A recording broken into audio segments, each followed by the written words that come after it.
Hello दोस्तों। मेरा नाम हेमंत कुमार है और मेरा जो मेडिकल था वो वेस्टर्न मुंबई की तरफ से वडोदरा में दिया गया था। तो वडोदरा में मेडिकल का रिव्यू कैसा है उसके बारे में बात करूंगा। डीवी के बारे में बहुत ज़्यादा बात नहीं करूंगा क्योंकि डीवी के बारे में आप सभी को पता है। मोस्टली क्या चीज़ ले जाना है आपको पता है। जो आपके एडमिट कार्ड में लिखा हुआ सारे डॉक्यूमेंट्स आपके पास होने चाहिए।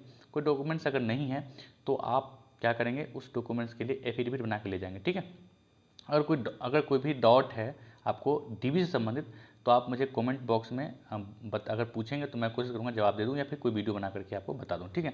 एनीवे जो मेन फोकस है वो मेडिकल पे है क्योंकि मेडिकल में ज़्यादातर बच्चों को प्रॉब्लम होती है और काफ़ी समय तक रुकना पड़ जाता है ना। समस्याएं बढ़ जाती है, पेशेंस जो है नहीं रह पाता है। तो इसके लिए मैं आपको कुछ इंस्ट्रक्शन भी बताऊँगा कि अगर आप ये सब करके जाएंगे तो आपको वहाँ पर समय कम से कम लगेगा और 1 या 1.5 दिन में आपका मेडिकल हो जाएगा। ठीक है।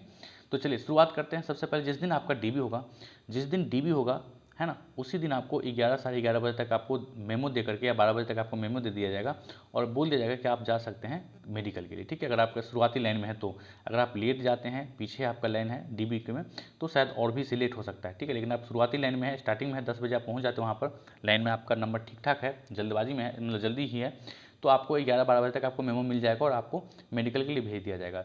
जैसे आप हॉस्पिटल में जाएंगे, रेलवे हॉस्पिटल वहीं पे है, तो जैसे आप हॉस्पिटल में जाएंगे तो आपको एक रूम नंबर 40 में जाना है जहाँ पर हेल्प डेस्क है।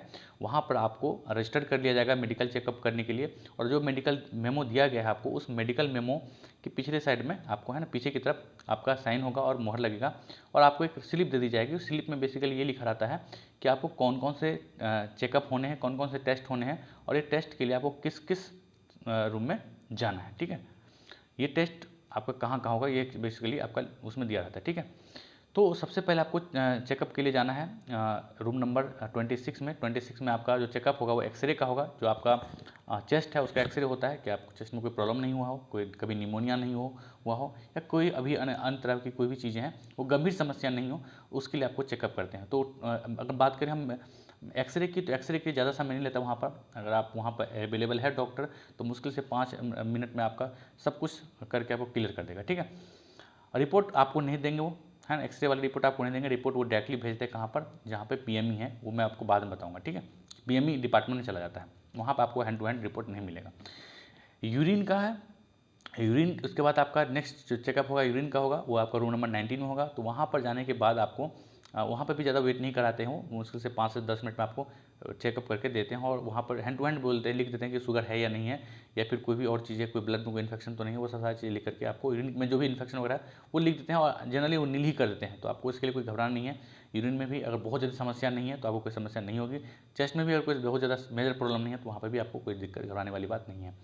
देन आपका नेक्स्ट स्टेप चेकअप नंबर 3 आपको जाना है कहाँ पर, रूम नंबर 8 में, जहाँ पर आपका आई टेस्ट होगा। आई टेस्ट में वहाँ पर 2 तरह के टेस्ट होंगे। पहला आपका लेजिक सर्जरी का होगा, वो बहुत ही क्लोजली चेकअप करते हैं कि आपने लेजिक सर्जरी कराया है कि नहीं कराया है। अगर कराया है आपने तो वहाँ पर शायद आप पकड़े जाएंगे, है ना। तो बेस्ट ये है कि आप ऑनेस्टली बता दें वहाँ के लेजिक सर्जरी हो रखा है, वैसे आप पकड़े जाएंगे, इतना बिल्कुल निश्चित है। ठीक है।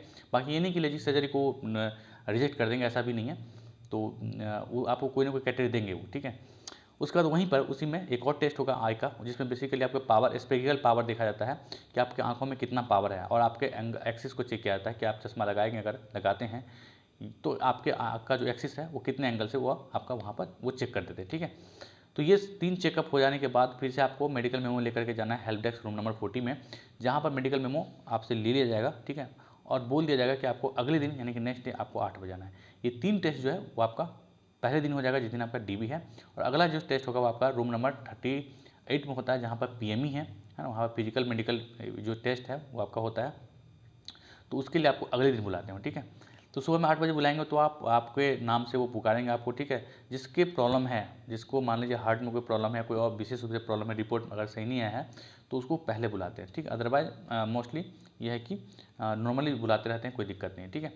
अब वहाँ जाने के बाद आपका पीएमई के अंदर जब जाएंगे आपको तो कई तरह के टेस्ट होंगे। सबसे पहले आपको करेंगे क्या, बिठाए पूछेंगे कि भाई सुन पा रहे हो सही से, कोई दिक्कत तो नहीं है, कभी कोई बहुत ज़्यादा मेजर फ्रैक्चर तो नहीं हुआ है, कोई ज़्यादा कोई भी चोट तो नहीं आया है ना।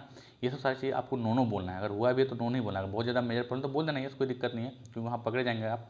तो ऑनेस्टली बताना है। देखिए किसी भी चीज़ के लिए रिजेक्ट डायरेक्ट नहीं करेंगे, इस बात का आप ध्यान रखिएगा, पेशेंस रखना है आपको। ठीक है।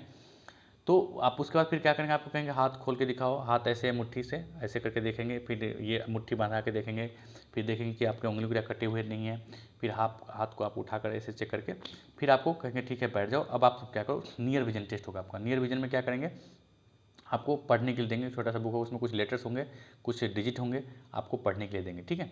अगर आप पढ़ पा रहे हैं तो ठीक है, कोई दिक्कत नहीं है। देन आपको वहीं पे आपका कलर विजन होगा, टेस्ट होगा। कलर विजन के लिए आपको एक बुक देंगे और कलर उसमें नंबर्स लिखे होते हैं, वो आपको पढ़ना होता है, और जितना जल्दी हो सकता है पढ़ते जाइए, फटाफट वो पलटते जाते हैं।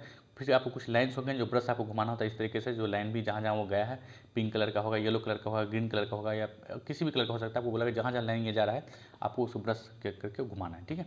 उसमें जनरली बच्चे, अगर आपका कलर ब्राइटनेस नहीं है तो आप उसमें तुरंत पास हो जाएंगे। अगर कलर ब्लाइंडनेस की प्रॉब्लम है तो वहीं पर आप फंसेंगे का मतलब रिजेक्शन नहीं होता है। मैं बता दूंगा इसका क्या आपको क्या दी जाएगी कैटेगरी में, भी लास्ट में बता दूंगा, तो घबराने बस सुनिए आप पहले, ठीक है। उसके बाद मैं पूरा समराइज कर दूंगा 2-3 मिनट में, ठीक है, लास्ट में, कि किसको क्या कैटेगरी मिल सकता है, कितना मिलता है, सारी चीज़ें। नेक्स्ट आपको क्या करना है, नेक्स्ट टेस्ट आपको जो होगा वो आपका डिस्टेंस विजन टेस्ट होगा। डिस्टेंस विजन में क्या करते हैं, वो बिठाते हैं स्टूल पर आपको, और वहाँ पर आपका बोर्ड लगा होता है जहाँ पर आपको डिफरेंट साइज में इधर उधर घुमा करके आपको सी जो है ना, सी का कट किधर की तरफ ओपन है, अपर ओपन है, या फिर लोअर की तरफ ओपन है, या फिर लेफ्ट की तरफ ओपन है, या फिर राइट की तरफ ओपन है, इन सब चार्ज आपसे पूछते जाएंगे, बार बार चेंज करके आपको बताते जाना है। अगर आप बता देते हो ठीक है, अगर आप नहीं बता पाते हैं, चश्मा नहीं है आपके पास, अगर नहीं बता पाते हैं तो तुरंत ही आपको कह देगा कि जाके आप चश्मा बना के लाना है आपको, ठीक है। जो चश्मा पहनते हैं उसको भी चश्मा ही आपको पढ़ाया जाएगा, अगर आप चश्मा पढ़ लेते हैं तो कोई दिक्कत नहीं है। लेकिन अब यहाँ मामला क्या है मैं बताता हूँ। कई सारे ऐसे बच्चे हैं जिनको ये पता नहीं होता है कि मेरे आँखों का पावर बढ़ गया है या मैं नहीं पढ़ पाता हूँ, वो टेस्ट करा के नहीं आते हैं। तो होता क्या है कि वहाँ पर पता चलता है कि मुझे चश्मा लगा हुआ है, मतलब चश्मा की ज़रूरत पड़ेगी हमें पढ़ने के लिए, तो वहाँ पर आपको चश्मा बनाने के लिए भेजेंगे, तो वहाँ पर एक दिन का टाइम एक्स्ट्रा लग सकता है, ठीक है। इसके अलावा जो चश्मा लगाते भी हैं, जो लगाते हैं चश्मा, अगर वो नहीं पढ़ पाते हैं तो फिर वहाँ पर चश्मा बनाना पड़ सकता है। इसके अलावा जो चश्मा लगाते भी हैं, अगर वो ग्लास का पावर लिख के नहीं ले गए हैं, अगर आप वो मांगेंगे आपसे ग्लास का पावर, आप लिख के नहीं ले गए हैं, स्लिप आपसे मांगेंगे कंप्यूटर वाला और आप लिख के नहीं ले गए हैं, डॉक्टर चेकअप करा के नहीं ले गए हैं, तो वो फिर आपको कहेगा कि चेकअप करा के लाओ, स्लिप लेके आओ। तो अब मोटा मोटी समरी मैं यहाँ पर कर देता हूँ, मतलब आंखों के लिए खासकर जो चश्मे वाले हैं, बिना चश्मे वाले हैं, मैं ये कहता हूँ कि जो भी जिनके पास भी जो आ रहे हैं टेस्ट के लिए, वो पहले एक बार आंखों का चेकअप करा लें, चाहे चश्मा यूज़ करते हो या नहीं करते हो। अगर आप बिना चश्मे के पढ़ पा रहे हैं तो ठीक है, बहुत बढ़िया। अगर नहीं पढ़ पा रहे हैं तो आप चश्मा यूज़ करके पढ़ के देख लीजिए, तो आप चश्मा लेके जाइए, वहाँ पर आपका समय बचेगा, ठीक। क्योंकि अंततः वहाँ पर फंसेंगे। ऐसा नहीं है वहाँ पर कोई एक्स्ट्रा पावर मिल जाएगा आपको। आप यहाँ मतलब ये रनिंग वाला नहीं है, जैसे सोचते हैं ना कि यहाँ नहीं दौड़ पा रहे हैं, यहाँ 4:30 में भी दौड़ लें तो वहाँ पर हम 4:15 में कंप्लीट कर लेंगे, या 4:25 में भी दौड़ पा रहे हैं तो वहाँ पर हम 4:15 के अंदर दौड़ लेंगे, ये नहीं है। आँखों का पावर आसानी से घटता नहीं है। तो इसलिए अगर आप नॉर्मल चेकअप में डॉक्टर यहाँ पर जहाँ पर रहते हैं, नॉर्मल डॉक्टर के पास अगर आप नहीं पढ़ पा रहे हैं विदाउट चश्मा विदाउट ग्लास, तो आपको ग्लास यहाँ से बनवा के ले जाना है, और बाकायदा आपको उस ग्लास का पावर और स्लिप लेके जाना है कंप्यूटर वाला, ठीक है। ये बहुत अच्छे से, क्योंकि वहाँ पर फिर आपका टाइम एक्स्ट्रा जाएगा, कोई फ़ायदा नहीं है। दूसरी बात कि अगर चश्मा आप यूज़ कर रहे हैं तो आप फिर से दोबारा से, अभी रिसेंटली में 1-2 दिन पहले टेस्ट करा करके उसका पावर आपको लेकर जाना है, तो वहाँ पर आपका समय बचेगा, नहीं तो फिर प्रॉब्लम वहाँ पर होगी आपको, ठीक है। चलिए ये बात समझ में आ गई। इसके बाद हम क्या करते हैं, वहाँ पर क्या करते हैं वो कि ये चेक होने के बाद फिर आपका फिर से एक बार एक लाइट जलती है, ठीक है। लाइट वो जलाते हैं, उसमें 3 तरह के लाइट होते हैं, येलो, ग्रीन और रेड। आपको बताते चलना है कि कौन सा, वो लाइट पूछते हैं कि बताओ ये कौन सा लाइट जल रहा है, तो आपको बताना है, ठीक है। इसके बाद फिर लास्ट में आपसे वो बल्ब जलाते हैं एक साथ, आप चश्मा लगाते हैं, कुछ ऐसे मुझे पता भी नहीं चला अंधेरा में क्या एक रख दिया, बोला कि बताओ कि कितने लाइट जल रहे हैं, तो 4 लाइट अगर जल रहे हैं तो आप बोलेंगे 4 है, 3 जल रहे हैं तो 3 है, 2 तो 2, आपको बताएं। वो अगर सब कुछ ठीक है तो आप बता पाएंगे आराम से कि हाँ 4 बल्ब है या 2 बल्ब है, 3 बल्ब है, ठीक है। इतना सब होने के बाद फिर आपसे कहेंगे आप कपड़े उतार दो सारे के सारे, केवल अंडरवियर पहनना है, और फिर आपको क्या करेंगे, आपको हाथ ऊपर ऊपर आकर चेक करवाएंगे, पैर आपको इधर उधर करवा करके, है ना। फिर आपको उठक बैठक लगवाएंगे, ठीक है। उसके बाद उठक बैठक लगवाने के बाद फिर कहेंगे पैंट हल्का सा नीचे करो आगे की तरफ से, फिर आपका हाइड्रोसिल चेक करेंगे। हाइड्रोसिल आपका लगभग मतलब 3-4 मीटर दूर से ही देखते हैं, वो छू कर नहीं देखते हैं। खांसने के लिए बोलेंगे लेफ्ट साइड में, फिर राइट साइड में, और वो देख लेते हैं कि हाइड्रोसिल में कोई प्रॉब्लम नहीं है, नॉर्मली वो पास करते हैं, बहुत बड़ा इशू नहीं है, जब तक कि बहुत बड़ा ही वेट ना बढ़ गया आपका हाइड्रोसिल का, ठीक है। पाइल्स के नाम पर वो चेकअप नहीं करते हैं, अंडरवियर उतरवा के नहीं चेक करते हैं, वो केवल आपका उठक बैठक लगवाते हैं, स्पीड में लगाओ स्पीड में लगाओ। अगर कोई प्रॉब्लम होगी तो वहाँ पर बच्चा फंस सकता है, अदरवाइज वो ज़्यादा वो नहीं है, मतलब वो ओपन करके नहीं देखते हैं कि पाइल्स है कि नहीं है, ठीक है। अच्छा, इसके बाद फिर आपको कहेंगे ठीक है अंडरवियर पहन लो, फिर कहेंगे आपको दौड़ लगाओ। दौड़ लगाने के लिए आपको उसके अंदर भी थोड़ा सा स्पेस होता है, वो 4-5 राउंड आपको दौड़ते रहना, जब तक आपको दौड़ते हैं जब तक वो खुद ने कह दे कि आप रुक जाओ। दौड़ते रहना, दौड़, ये नहीं पूछना कि हो गया सर, हो गया, नहीं, दौड़ते रहना, 4-5 राउंड लगाएंगे, आप खुद ही बोलेगा ठीक है हो गया, फिर कपड़े पहन लो अपना और निकल जाओ। अब यहाँ पर 2-3 बातें हैं, मैं उसको समराइज़ करता हूँ। अगर मान लीजिए किसी को कोई प्रॉब्लम है, मतलब जैसे किसी का उँगली कटा हुआ है, किसी को कोई सर्जरी हुआ है, किसी के हाथ में रड लगा हुआ है, किसी के पैर में कभी चोट आया है, कभी कुछ प्रॉब्लम हुआ है, तो उसके लिए क्या होता है, वो लिखते हैं स्पेशल टेस्ट। स्पेशल टेस्ट क्या है, जैसे कि पैर में कोई प्रॉब्लम है, कभी हड्डी टूटा हुआ था तो आपको एक्सरे के लिए भेज देंगे। किसी का उँगली कटा हुआ है तो आपका स्पेशलिस्ट जो डॉक्टर है वो आपको उसके पास, हड्डी विशेषज्ञ के पास भेज देंगे और आप वहाँ से ओके करवा के लाना है। उसको कन्विंस करना है किसी भी तरीके से कि सर मैं ठीक हूँ, मैं इस उँगली के बगैर भी काम कर पा रहा हूँ। किसी का हाथ टूटा हुआ है तो आप दिखा देंगे उन्हें कि सर मैं बिल्कुल परफेक्ट हूँ, आप एक्सरे, अगर आप बिल्कुल अंदर से ठीक है तो एक्सरे करके आपको भेज सकते हैं एक्सरे के लिए, तो एक्सरे में आपका अगर रिपोर्ट सही है तो वहाँ से गुड ओके लिख करके वो भेज देंगे, फिर ज़्यादा प्रॉब्लम नहीं होगी। ठीक है। नेक्स्ट, जिसका कलर विजन का प्रॉब्लम है, कलर विजन के लिए बता दूं कि जिसको भी कलर विजन का प्रॉब्लम है उसको A2 नहीं मिलेगा, A3 नहीं मिलेगा, B1 नहीं मिलेगा, है ना, B2 मिल जाएगा। B2 से लेकर के C1, यानी कि जो आपका B2 है और C1 है, ये आपको कैटेगरी मिलेगा B2 to C1। इस पर जितने भी पोस्ट हैं सबके लिए आप एलिजिबल हैं, तो घबराइए नहीं, बहुत कम लोगों का कलर विजन निकल रहा है, मतलब पोस्ट ठीक ठाक है, मतलब इतना भी कम नहीं है।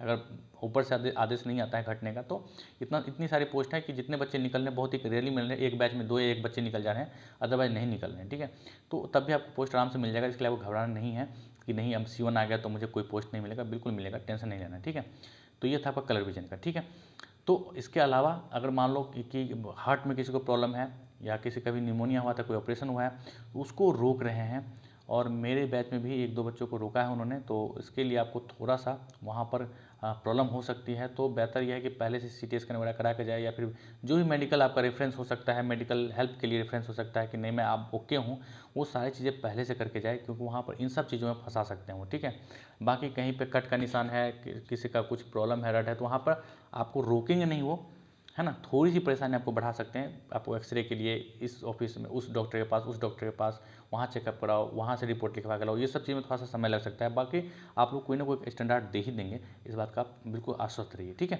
रिजेक्शन का कोई मामला नहीं है।